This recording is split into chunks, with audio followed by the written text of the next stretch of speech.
What's up, everybody? It's your boy Ryan, and I am back from vacation. Later on this week, once I get home, because I'm at my girlfriend's place, I will upload, we'll do some content and do some videos on a whole bunch of new topics. Really good content coming.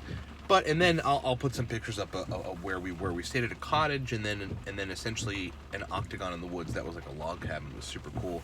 Then we went to the beach in Connecticut for a little bit.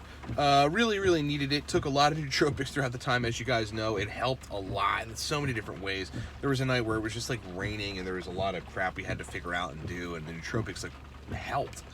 But that's not what I want to talk about today. I want to talk about this particular situation where you have a lot to do throughout the day. Basically, you're just a hard-charging, heavy-hitting, productive person. So you've got a schedule. You wake up in the morning, you've got stuff you have to do, you've got obligations, you've got your work, and then later on in the day, 5, 6 p.m., you have more work. I mean, there's people that are like that. 5, 6 p.m. comes around, and now after their entire day of work, now they have to like give a speech or something to somebody, or they've got to do some other important thing for work, run inventory, run numbers or something, or close out a business or something like that. And those folks are normally pretty pooped by the time 6 p.m. comes around, and their brain isn't working well despite nootropics. But I want to talk about a specific situation in which taking modafinil, overstimulates them, and then they're so sensitive to racetams and other cholinergic nootropics, and that's kind of, look, there's modafinil, and that's kind of dopamine, but mostly wakefulness promoting, and then there's racetams and stuff, which are memory inducing and somewhat stimulating depending on which racetam, and then there's energy inducing nootropics and stuff like that, and then I guess there's like class of dopaminergic nootropics, things like phenylalanine, tyrosine, stuff like that, L-Dopa. And if you don't respond particularly well to like any of those, like you're kind of in a little bit of a pickle if you need brain performance later on. So there's a particular template of a situation of a person that modafinil overstimulates them. And we've tried theanine, but there's still more to try. They don't want to take that later on in the day because obviously that's going to mess with their sleep if it's 6 p.m. and they're taking even the smallest bit of modafinil. Racetams are so sensitive, like the guy has to get his dose perfect, and the dose changes every day. So while one day at 6 p.m., 400 or 500 milligrams aniracetam, 100 milligrams alpha GPC might be perfect, the next day it isn't, and it gives them cholinergic overload. And I've actually been seeing a lot of that on some of the nootropics forums, and that's a real thing. That's cholinergic overload, and you just have to approach that very, very carefully. So this is my suggestion in that situation, okay? First of all, with modafinil overstimulation, you kind of have to use everything in the book to calm the brain down. Once modafinil starts to make you feel like a little racy, there's some folks that take modafinil, and though it helps their brain perform well, they get kind of like I don't know if a fluttering in the chest is the right word, but it's anxiety. They don't feel it as anxiety, they just feel it in their chest. Like chest tightens up and kind of nervous system feels a little tense and kind of weird.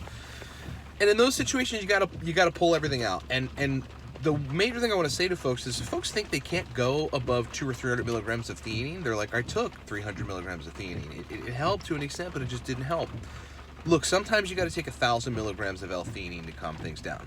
I've been in that point. I actually dealt with, I don't want to call it general anxiety disorder or whatever folks call that as a diagnosable thing. But I dealt with a period of time, and it had to have been like 7-8 months, where I was having almost panic attacks. Like I'd done something was wrong. I was also recovering from mono, so I think that had something to do with it, and I did so much research to try to figure out exactly how that could have done it. But I had anxiety every day, and I was taking 1,000 milligrams, sometimes 1,500 milligrams of L-theanine, and it worked. It helped. The other thing I was taking during that time was, pretty high dose CBD oil, and that also worked, especially in conjunction with theanine. So if you're one of those people that modafinil gets you to the point where you've got essentially anxiety, but you're feeling it physically, a visceral sense of uncomfortable anxiety, dose your theanine high. You got to dose the theanine high. A B complex helps a lot of those people too because it regulates neurotransmitters. Faciracetam, in some cases, helps some of those people too. Totally fine to stack with modafinil, but you got to take it in low doses, because I've seen people take faster racetam in that situation in 20 or 30 milligrams, and it makes them worse. You have to dose it lower than that. That's your issue. So that's kind of figuring out the first part of the day. Theanine, faster racetam, CBD. CBD is, obviously not a nootropic, but calming, and so relative to what we talk about. The other thing about sensitivity to cholinergics and racetams, first of all, if you have any degree of side effects from taking a racetam, you must, first of all, you can rescue yourself with the B complex in short order, probably about a half hour. But either way, you must have a high dose B complex around to balance all that out. But the other two compounds that people forget, that we wrote about Smarter, Better, Faster, that I figured out a long time ago through consulting folks and experimenting all this stuff, is like a regular dose of magnesium and a regular dose of calcium. The interplay between them, particularly calcium and cholinergic signaling in the brain, is critical. There's a lot of interplay there. So those two compounds seem to help bring people back, or at least fix some of the cholinergic sensitivity, lethargy that comes from excessive acetylcholine intake, tiredness, brain fog, etc.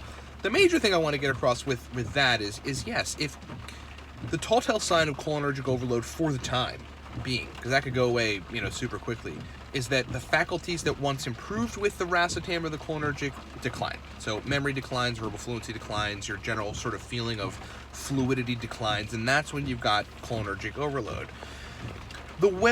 So those are kind of rescue strategies, and make sure magnesium and calcium and then a B complex is in with your racetam stack. But what you must do is, if you want to get a degree of the functionality from the racetam, which you should still, instead of 500 milligrams aniracetam, 100 milligrams alpha GPC, which is making you in cholinergic overload at this time at 6, 7 p.m. when you need extra energy, you've got to take like 200 milligrams of aniracetam, and you got to take like 30 milligrams of alpha GPC, and you should still take a B complex, and you should still take calcium and magnesium in that point. And you're a lot less likely to run into cholinergic overload. People just don't do that because they think that's too low of a dose. It isn't. In fact, it's going to help you to function better. But the important thing is to bring in, at that point, other compounds that won't necessarily keep you up massively at nighttime, don't really fuss with your sleep. But look, if you got work to do, you got work to do, right? And basically we're talking about theacrine in low doses, so 50 to 75 milligrams, keeping CBD and theanine around in case when it's time to go to sleep, you can't go to sleep, as well as either a gram of ashwagandha or 3 to 4 grams of glycine. That's always going to help in those situations for you to go to sleep. And for some people, oddly enough, even though I really hate melatonin works. So keep those things around, but it's critically important to dose low on the racetam, add theacrine, have a rescue strategy to sleep later. That's going to solve your problem. So for this particular person who took modafinil, first of all, we solved the modafinil problem with CBD and theanine, interestingly enough. But then later on, could not take modafinil. Racetams were overstimulating him or giving him cholinergic overload and just reversing good brain function. We fixed it with basically microdosing everything, bringing in theacrine. We even, with one guy that had a similar template, brought in 2 milligrams of yohimbine, and that worked. And then we just cleaned it up later on when he needed to go to sleep with glycine, ashwagandha, theanine, maybe even some CBD oil, some cases magnesium, okay? So there's always a way around that. You've just got to know you can dose lower in situations where modafinil is overstimulating you and there's nothing you can do, but you like the benefits of it. You've got to take your theanine dose to somewhere around 1,000, and that is totally okay. Okay, hope that makes sense. Thanks so much for watching, everybody. Specials on product right now. Flash sale on Cortex. That's still lasting through the weekend. $25 a bottle. Okay, we're just running out of inventory, getting new inventory coming this week. So we just want to blow out all the rest of our inventory. Coupon code 7, just the number 7, gets you Cortex, the powerful nootropic stack, for $25 a bottle. If you've been thinking about doing it, now is the time to pull the trigger on that. The consulting service is still down to $49.99. 40-minute call with me, 15 follow-up email correspondences. Look, we'll save you 3 years of experimentation trying to figure out stacks that work for you, and we will custom formulate you stacks and work with you to dial them in that work for you. Super awesome consulting service, livecortex.com. Smarter, Better, Faster if you're new to nootropics. and the testosterone protocol if you're a guy and need to boost test.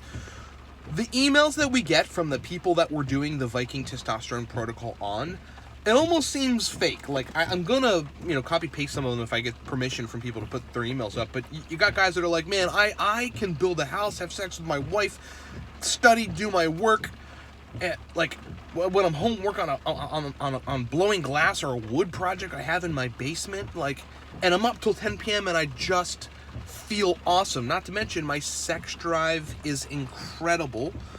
I've got morning erections back, like all that TMI stuff. Look, that's testosterone, man. You need to boost test. Plus, I can build muscle easier. For me, on vacation, it was interesting because, I couldn't lift weights. I couldn't hit the bag. All I really could do was push-ups and crunches. And even doing push-ups and crunches just kept my upper body in shape. It kept my chest hard. It kept everything in good shape. It actually made me in better shape. I build muscle easier because I boosted test. Viking Testosterone Protocol, $140. LiveCortex.com. Do it now. Thanks so much for watching, everybody. Talk to you soon.